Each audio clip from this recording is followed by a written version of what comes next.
Welcome, everyone. I'm Shelley Frisbee, the CFO/COO of Cancer Commons, and want to thank you for attending today's webinar entitled You Are Not Alone, Validating the Caregiver's Experience. This webinar is the second in the Pat Looney educational series for client empowerment, which is made possible by a grant from the Looney family. For those of you who are new to Cancer Commons, we are a nonprofit organization that helps advance cancer patients and caregivers cope with uncertainty and establish a sense of control. Whether educating clients about their cancer, helping them understand diagnostic testing, or finding customized treatment options beyond the standard of care, Cancer Commons is here for cancer patients and their loved ones. I know this from personal experience. 10 years ago, when my husband was diagnosed with metastatic cancer and was told he had 6 months to live, our first question was, are they right? The list of questions seemed endless. Who else can we ask?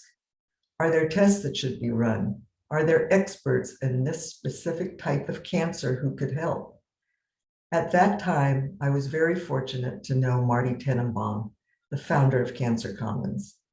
I called his assistant, and 10 minutes later, Marty returned my call.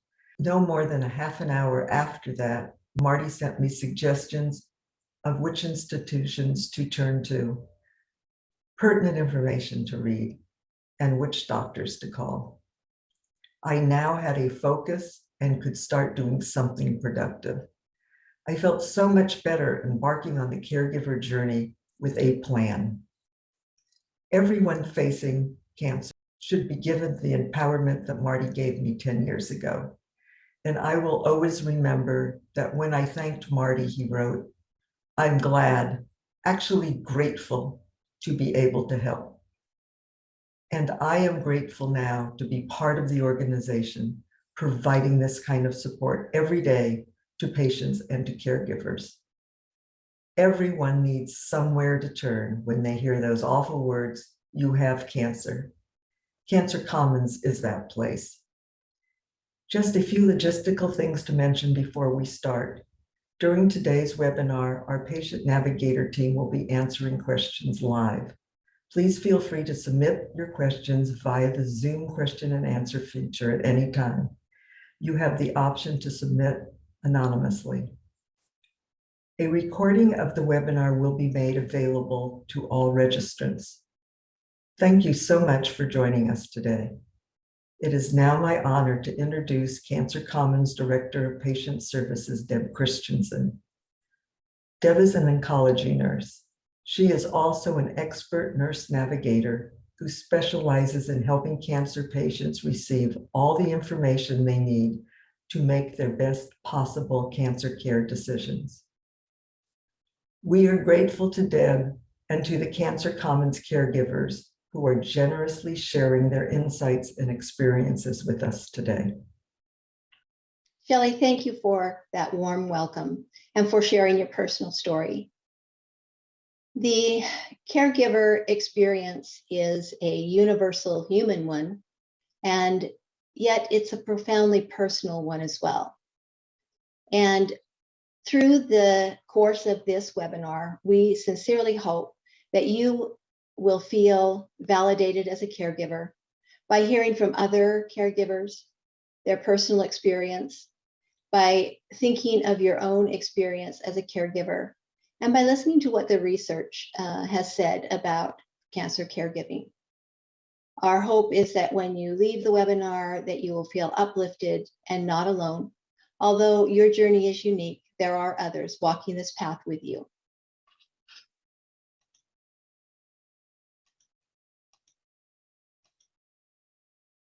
17 million adults are living with cancer in the United States.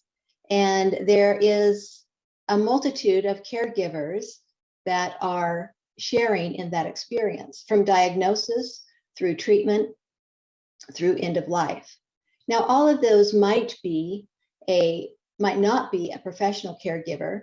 And if we look at the definition of caregivers, we can see that people that are paid for their time caregiving are considered professional caregivers. whereas someone who is caring for a family member or a friend or even an acquaintance as a volunteer, they are considered informal caregivers. So those are the definitions that are used in the literature. In 2016, the National Alliance for Caregiving did a very large report on caregivers in the United States. And they teased out this profile of a cancer caregiver based on those respondents that said they were caring for someone with cancer. 58% were women, and 88% of those caregivers were caring for a relative, so as an informal caregiver. The average age of a cancer caregiver is age 53, and 60% of the people that are being cared for are age 65 or older. Not surprisingly, to those of you that are caregivers, the average amount of time spent giving care initially is around about 32.9 hours. Now, certainly that escalates as the disease is more advanced or as situations change. And alarmingly, 43% of the respondents have been asked to perform complex medical tasks without any prior training. I've heard that from caregivers. It's very alarming, and understandably why caregiver stress is so high. We wanted to hear from some of the cancer caregivers that have come through Cancer Commons. So I sent out a survey prior to this meeting. And what we found was that during treatment and at end of life was the most challenging time for caregivers. There were certainly other times that were unique to the person's case where the challenges became even more intensified. During workup and diagnosis, it can be challenging as you're in the unknown, but you get a lot of support initially from your community, potentially from the medical staff as they try to prepare you for the journey. Unfortunately, as the journey continues and moves on, some of that immediate help recedes. And we can see that at end of life, people do feel like they needed the most support. It's a challenging thing to even consider being prepared for. During treatment, they also needed support managing those side effects with the caregiver, with a person going through cancer, and with recurrence. So those were the top places that people thought that they needed the most support. So it's very understandable why people would have emotional stress. There's also the physical burden of caregiving.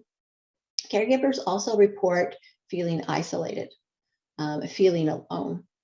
Sleep deprivation is very common in caregiving, as well as personal health care issues that maybe began prior to the loved one's diagnosis or at the same time during that time as well. There can be work disruptions if you're still working, and financial concerns, financial uncertainty.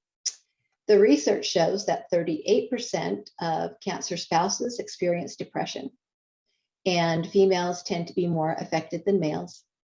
An interesting statistic was the fear of disease recurrence tends to be greater in the caregiver than it is in the person going through cancer. I thought that was quite a unique statistic.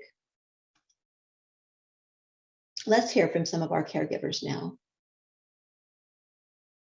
So am I a caregiver? Yes, I am.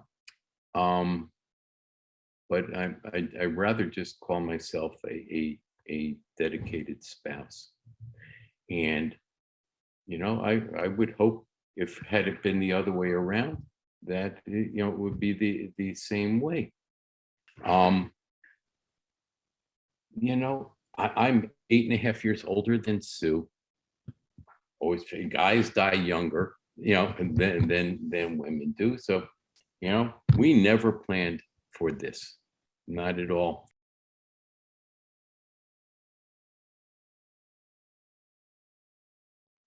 But when my son began his cancer journey, he was just 37 years old. And I never anticipated that I would be on a journey into a pathway toward caregiving with my son being 37 years old. It's totally different. And even though I was unprepared with my parents, but learned some things on that journey, this was just as difficult, I think, in other aspects.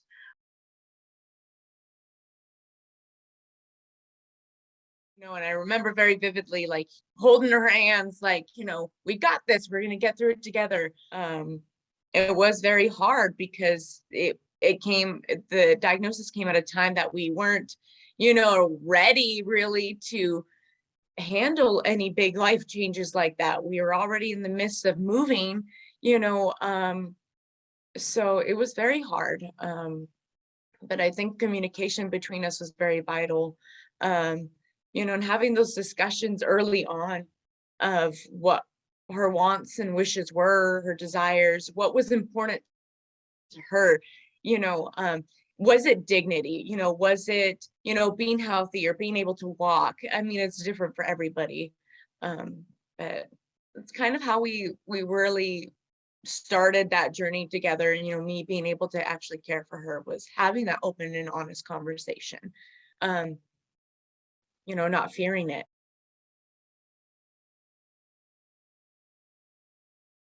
I started by just pretty much being a companion, by being a driver, by going to appointments with my wife and so forth. And she pretty much drove the process with her medical oncologist and so on and so forth. And she really was on top of the whole game. And so it put me really I felt relatively comfortable with how much she was taking over and really driving the process and so forth. And I didn't really think of myself as a caregiver. I was a companion and I just helped her out. And then, but as the disease progressed, I found myself being involved more and more.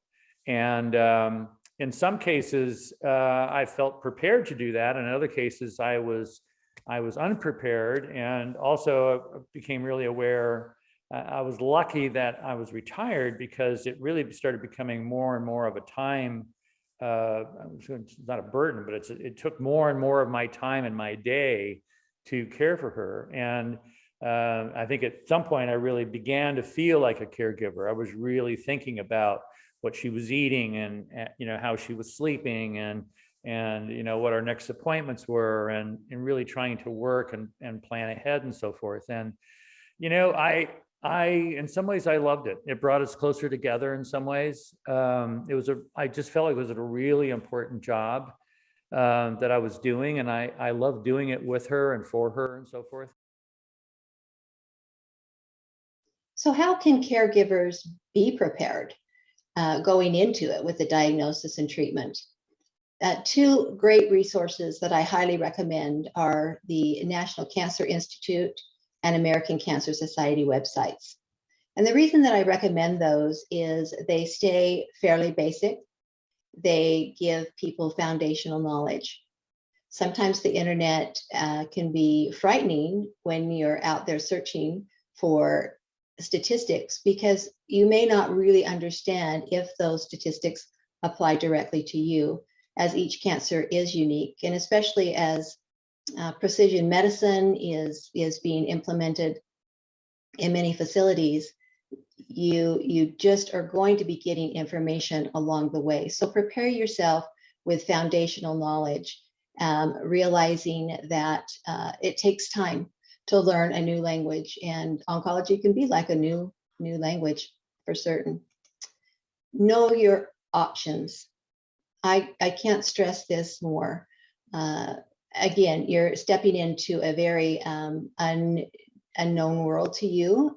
Even medical professionals, when they receive a cancer diagnosis or their loved one receives a cancer diagnosis, tell me that it's a very different experience, even though they have medical knowledge, that when it's being applied to themselves or to a loved one, that it is very challenging to be able to absorb information and whatnot.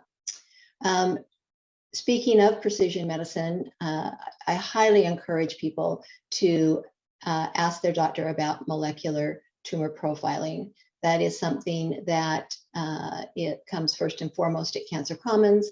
When someone comes to us looking for treatment options or clinical trials and have not had molecular tumor profiling, also known as next generation sequencing, done on the tumor, that is something that we help to facilitate, because it makes a difference on the options that are available to people with treatment. So basically, simply put, tumor molecular profiling looks at variants or mutations within the tumor. And if there's a drug that can target that mutation, that can become part of someone's treatment plan. And the panels are getting much more sophisticated now. Some institutions do their own panels. So make sure that you have talked with your doctor, and then that you understand what the profile means. Understand the goals of treatment. This is also important if you're going to be making an informed decision. There are three main goals in cancer care: the intent to cure, the intent to provide control of the disease, and the intent to provide comfort. So cure, control, and comfort, the three C's of the goals of cancer treatment. Why is it important to know that? Because you may make a different decision and support your loved one differently if you know that the goal is just for comfort or just for control of the disease. Seek additional opinions and options. So very important to make sure that you are hearing the same things, that there are treatment options potentially available at another facility. Make sure that you understand your options, even if you are not going to travel, that you understand what is out there and what is available. At Cancer Commons, one of our goals is to help people make a plan. In my experience as an oncology nurse, I would see people at diagnosis, talk with them at diagnosis, and their stress levels, both the caregiver and the loved one, would be very, very high. A lot of distress at that point in time. But what I noticed is after they had a plan, they made some decisions and had a plan, and they had something to focus on, those anxiety levels began to normalize and recede. So whether it's treatment options, clinical trials, expanded access, resources, or simply answers to your questions, Cancer Commons can help.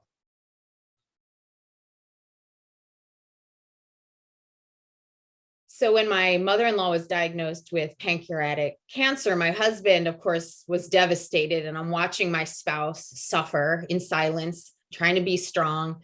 And I have an immunology background because of a previous work experience in pharmaceutical sales where I actually sold a monoclonal antibody. And I had also been a diabetes specialist. So I was uniquely suited in that I did have scientific knowledge, but I also had the desire to help. And I said, we had a meeting, right? Your mother's sick. I am willing to offer all the services I can mentally and emotionally provide, but how willing is your mother to fight? And I said, I will fight for her as much as she's willing to fight for herself. And I had a very frank conversation with him and her.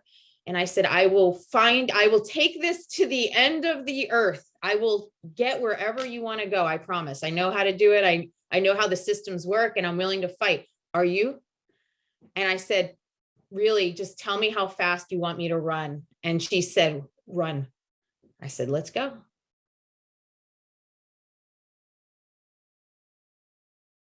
And then the whole family just basically, we had never really had to face anything like this before, and we knew nothing about brain tumors. And yet you're expected in a matter of days to make decisions in terms of treatment and how to address the tumor. And so we really collectively started to work together as a family with myself, who has a background in research and a little bit of research and consulting, doing some of the research on the various, treatments, options, and clinical trials and those sorts of things, as well as Lauren and her mom doing the same.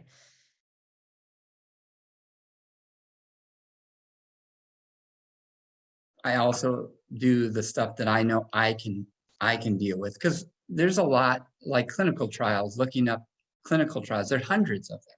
And to me, when I'm reading them, they all look good, right? Because no researcher says, hey, let's do this, try this drug, even though we know it's terrible, it's not going to work. Everybody is optimistic about their clinical trial. And so just finding one isn't as hard, but knowing if you fit means calling up institutions, and it can be really take a lot of time.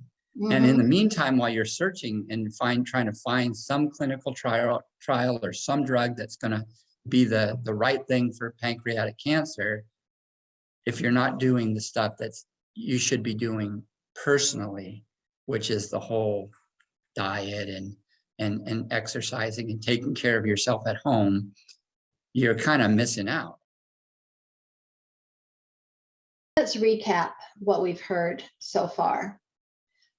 Gather a team. That's a very common theme. Gather your team together. And as we heard the caregivers say, highlight your strengths. What are you most suited to do? And importantly, align the team with what's important to the person going through cancer. How willing are they to fight, to move forward, and making sure that not only are you aligned, but supportive of them and their wishes. Reach out for help to people and organizations. People meaning your community, organizations such as Cancer Commons. You'd be surprised at how many organizations are out there. Some are nonprofit, like Cancer Commons, supported by philanthropy in many of our services.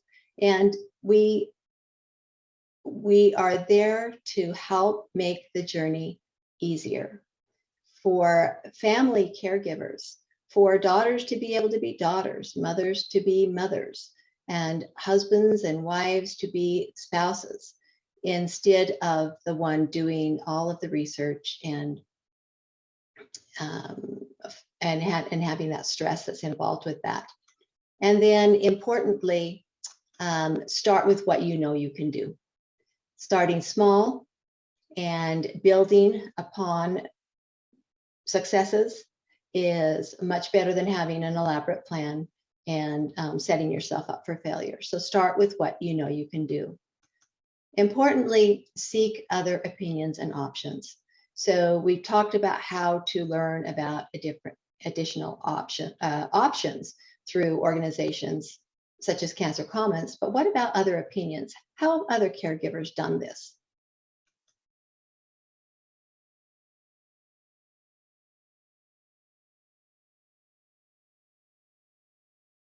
And one another thing that I've done is I've taken second or third opinion. That, I mean, has not helped much yet.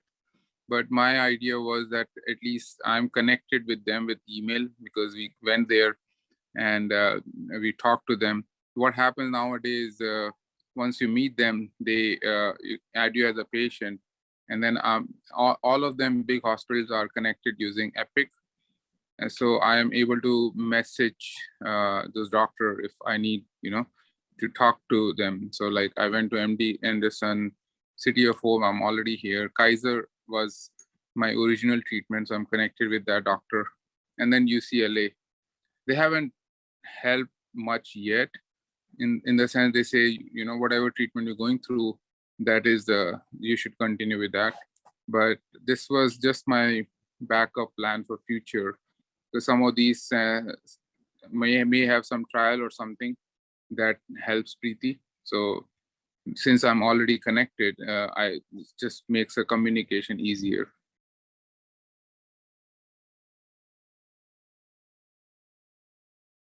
We were looking for second opinions so that we could get a sense for, outside of the knowledge of the people at Duke and Piedmont Hospital in Atlanta, what were other organizations doing and what might some of the other options be. And that's really where Cancer Commons came into play. And even though we paid for a second opinion from Harvard University, we've actually really found that Cancer Commons has been incredibly important in helping us take the information that we might pull up on our own research or from the doctors at Harvard, as well as Duke, as well as the doctors in Atlanta at Piedmont. Cancer Commons has been super helpful in helping us wade through that and compare and contrast to really better understand the trade-offs. And to a certain extent, you guys were more willing to give us a real sense of a second opinion and a sense of priorities that because you've seen numerous cases across the US, we got a sense from working with you and Matt and the Virtual Tumor Board that your team was more willing to give us a sense of these would be if we were facing the same situation with Lauren's particular characteristics, these would be the top 2 or 3 trials that we would suggest that you look at. And being willing to make that sort of not necessarily a recommendation, but helping us prioritize between all of the things we were pulling up, both understanding the differences and then really helping us understand the trade-offs between the other options has been super, super helpful.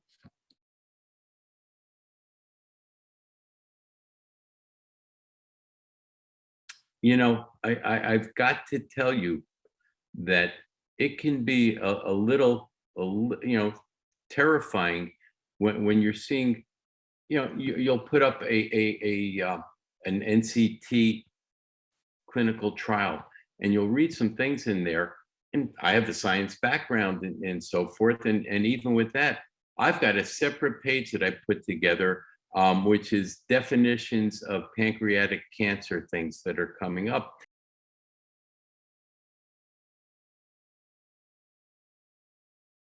What I wanted to share was that you need to follow the breadcrumbs. And so when something terrible like this happens, and it is terrible because it's bad enough you get a diagnosis, but you don't know what to do and you don't feel good, you have to accept help.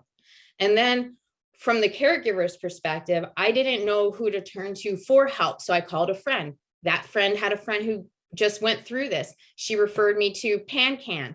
PanCan referred me to Cancer Commons. I just kept following the breadcrumbs. I met you, and then you were so generous with your time and your advice. And then we got the tumor review board, but I didn't understand all of the clinical trial matches. And then we talked about it. So be open to help, be receptive, don't give up. And if you don't feel like you're getting the answers that you need to make a decision that you're comfortable with, get another opinion and another. And I will tell you, in the end, we had 5.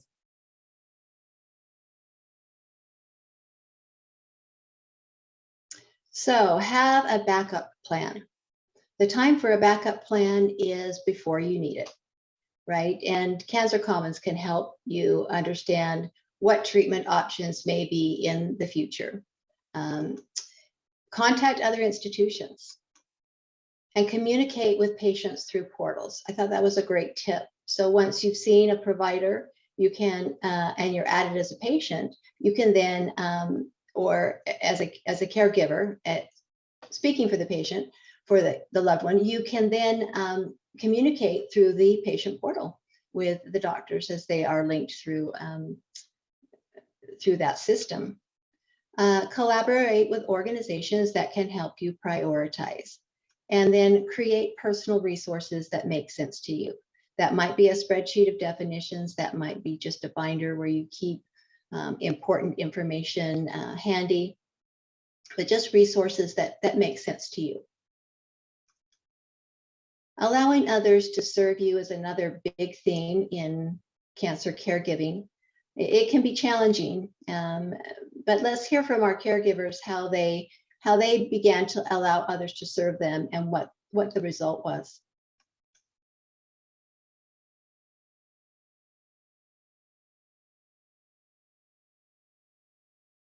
One of the things that I had to learn to do is I'm such an independent person that it was really difficult for me to let go. When someone said to me, "How can I help you?" I just wasn't prepared for that. I said, "I got this. I can do this." And then one of my friends said to me, "No, you don't. You don't have this." She said, "I noticed that you get Hello Fresh coming to your house. Who's preparing those meals?" And I said, "Well, if you open up the refrigerator, you'll notice there's a lot of bags in there of unprepared meals." And so she said, "Drop them off at my house. I'm going to cook your meals for you." And I let go and I let her do that. And it felt so good because meal planning and just prep was just challenging. So to accept the help of friends, but be prepared in addition to just be prepared and give them something specific. I ran into a friend in the grocery store and she said, "Oh, Janet, I just learned about everything that you're going through. I'm in the grocery store every week. What can I pick up for you?" And I said, "My son loves cranberry juice. Just pick up a couple bottles of cranberry juice and leave them on my doorstep." Those things, are really helpful. And my friends are looking forward to something to do.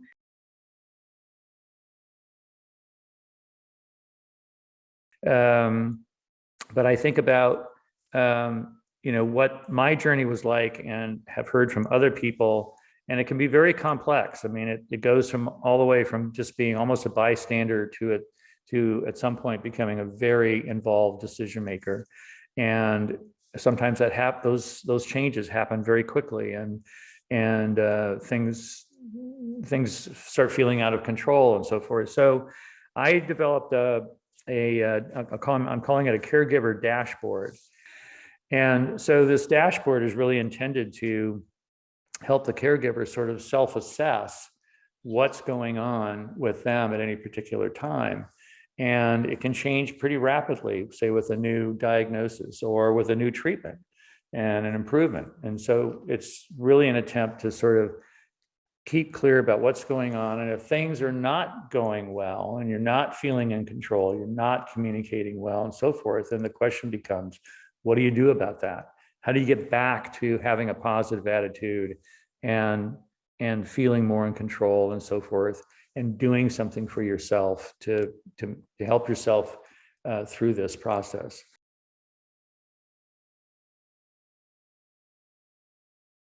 You can't always let, caregiving kind of take the front. You have to take care of yourself. Mhm. Taking time for yourself, reaching out for family and friends, even if it is, can you please cook a dinner? Like I said, with 2 kids, it was really hard. Oh, My yeah. life was so chaotic. And so not having to worry about dinner was a big deal for me, because I actually meant that I could sit down and actually eat dinner with my family. And those things are really important, those little moments in time, where we don't take that for granted. So again, learning to let go and let others serve you.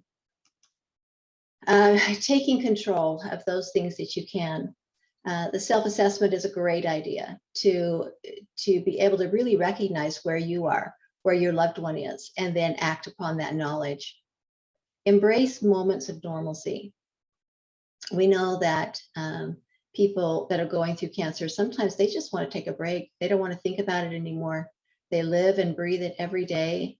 And it can be very much the same thing for the caregiver, that you just need to take a little break and step away, put cancer on the shelf, and enjoy those moments of normalcy.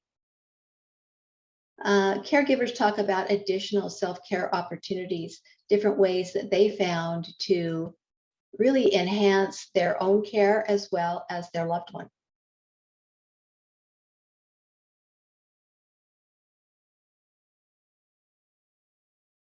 And I did something really unique that unified the family, something really original.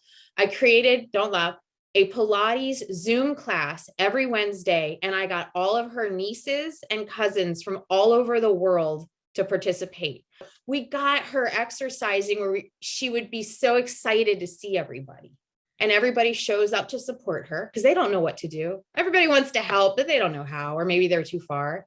And it was a great morale boost. And it was so simple, but she exercises and does Pilates once a week. And that was something that Pilates served me too, because I had an exercise companion or group as well.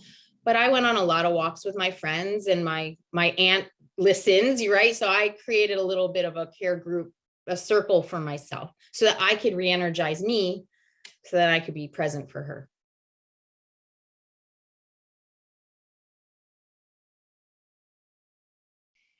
So one thing that is helping us, somebody connected us with this lady. She is like an energy healer. So she is giving us meditation. She is giving Preeti meditation to do every day in the morning and evening. They are like positive meditation with some breathing exercise, with positive messages. They're not too long. They're short, half an hour. That has helped her a lot, and she asked me to start doing that also. So one is early morning. So first thing in the morning that she says, okay, do this meditation. It's breathing exercise, and it's just some more like affirmation and positive message, those kind of things. So that helps Preeti, and it's helping me also.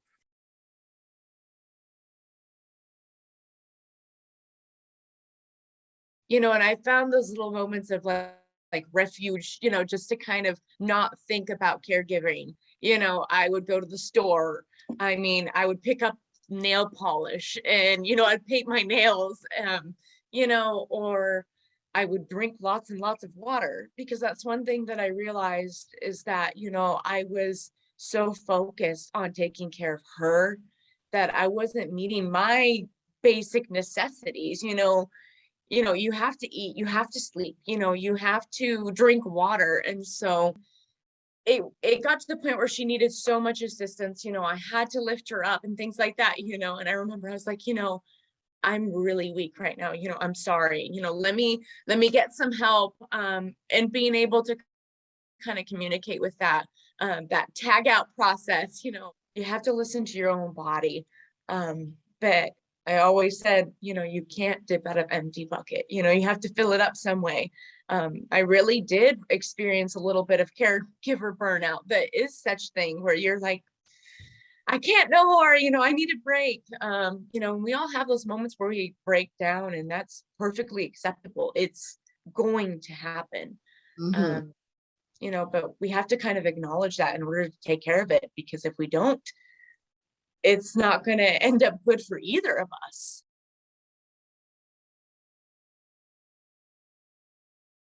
So I have to learn, that's one thing I have to learn to do better, is to be able to renew myself and to take care of myself. Because if I can't take care of myself, I'm no good to him or my grandchildren.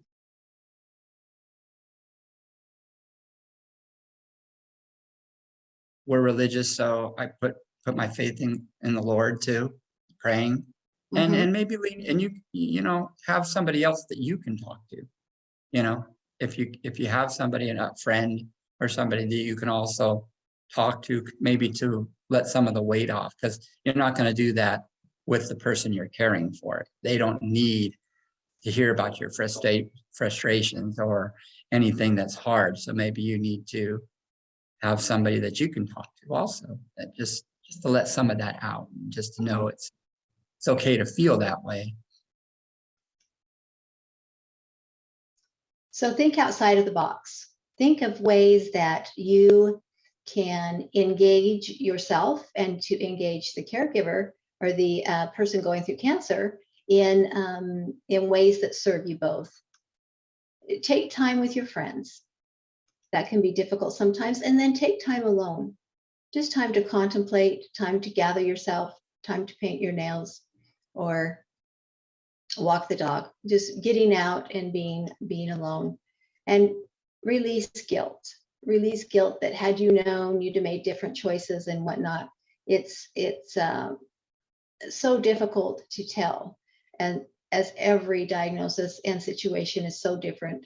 So do your best to release any guilt that you might feel and reach out for those things that have helped you in the past. Most of us have done difficult things. We've had challenges, and hindsight has helped us to see what helped us. So think about those times and reach back for those things that have helped you in the past.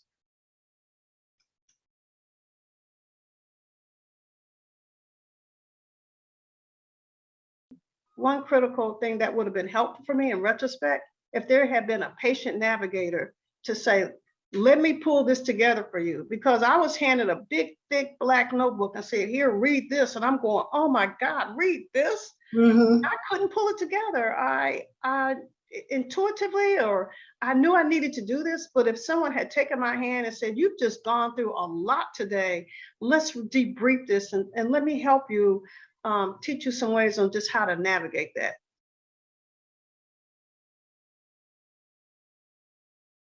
For me, what was important for my wife was having all that dignity and to be able to express what she wanted and to be able to help her fulfill that. I take a lot of pride in taking care of her.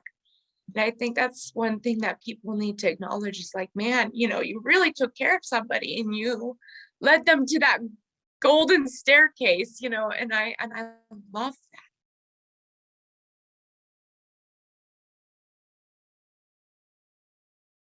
I think it can become pretty taxing for people, especially over long-term periods of time.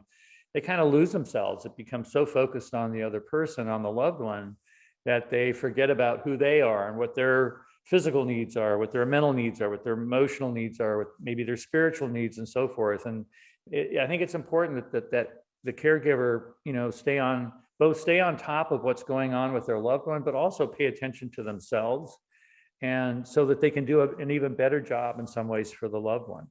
And that's another aspect I would say about Cancer Commons was, you know, if you think about the progress of the disease, you know, I moved from, you know, sitting, listening to the oncologist to eventually ending up in a hospital dealing with multiple different types of physicians and doctors, and some oncologists, some were hepatologists and so forth. And I was out of my element. I'm not a physician, and I didn't understand all of the drugs. I didn't understand the potential of clinical trials and so forth. And that's where, you know, Cancer Commons really became a benefit to me, because I had somebody to talk to about what these options were, what other places we might even go to if we needed to, and what the consequences might be in terms of side effects of some of the medications or regimens and so forth.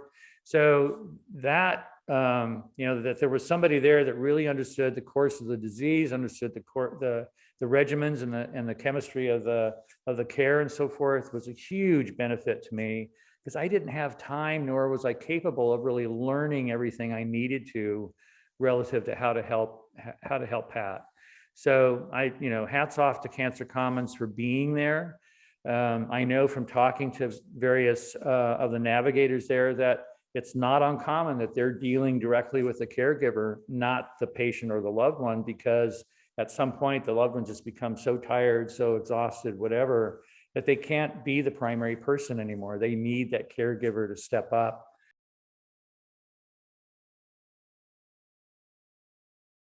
Some of the things that our survey showed was that people said utilize palliative care and home health services, that can really, really be helpful.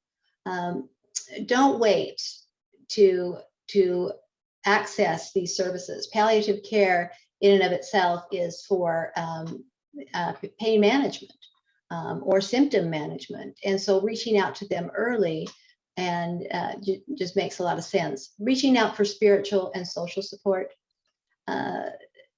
Caregivers commented that personal visits were nice in this day of technology, that actually speaking to a person was nice. Take anti-anxiety medications if you need them. Talk with your doctor about anti-anxiety, antidepressants, things that can help you through the situational journey that you're on. And then just random acts of kindness that that people have done for others that just really help uplift them in the journey going forward. We heard too in some of the videos that you want to give people something specific to do, be it pick up some milk, anything that will allow them to serve you and feel like that they are part of helping you through that. Research and ask questions. Again, this is where Cancer Commons can help. We can do much of that research for you. One of the things that Mike said in an earlier video that didn't make publication was that he really felt like people were getting help later than sooner, and had heard that also from the Cancer Commons scientists, that when things got dire is when people reached out. But we encourage you to reach out early and make a plan and have a plan, and then come back if things change and reevaluate. Have those difficult conversations with your loved one. It can be such a gift to know what your loved one wants and Thanks to so much for align joining your our path webinar with today. theirs. If you have And any don't try questions to do about it today's alone. topic, If feel you free don't to have any email family nearby, reach out to education@cancercommons.org, organizations and we will that be can sure to help. get back with you. Many If you know services anyone are who is going through cancer complimentary. as a Counseling services loved one at or different as a organizations caregiver, please to spread the treatment word options. about Cancer So seek Commons for those services. We're a small resources, organization and with a one big resource heart will lead you and to helping another. hands. Thank you.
Thank you so much for joining us today for the second in a series of educational webinars sponsored by the Pat Looney Educational Series for Client Empowerment.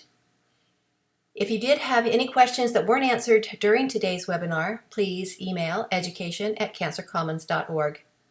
We are a small organization with a large heart and helping hands. Take care.